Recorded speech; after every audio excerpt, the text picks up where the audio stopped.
শুভ সন্ধ্যা বন্ধুরা, তোমাকে কি অবস্থা? আজকে তোমাকে নতুন একটা হাট দেখাতে নিয়ে যাবো। হাট বলতে গ্রাম বাংলায় যে হাটগুলো হয় সেটাই।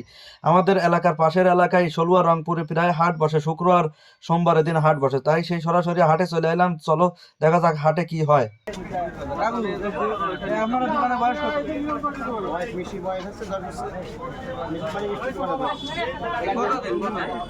আমরা দোকানের বয়সের কথা শুনছি।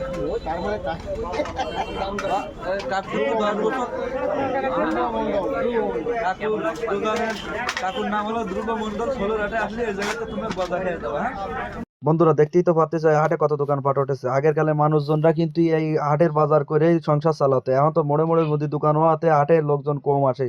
তা তোমরাও আসতে পারো আমাকে এই হাটে। আসলে গুড়ির গজা খাওয়া যায় না, আমাকে এই হাটে কিন্তু ভালো সুন্দর গুড়ির গজা পাওয়া যায়। আমরা ফিরাই এই সোমবার আর শুক্রবারের দিন গুড়ির গজা খাতে আসি। তা চলো সজল কি করছে তাই শুনি। আড়াইশো গ্রাম গজার দাম মাত্র 50 টাকা। যাই হোক, ভিডিওটা যদি ভালো লাগে তাহলে অবশ্যই লাইক কমেন্ট করে নে এবং পাশে থেকে নে। ধন্যবাদ তোমাকে। টাটা বাই বাই, দেখা পরবর্তী কোনো ভিডিও।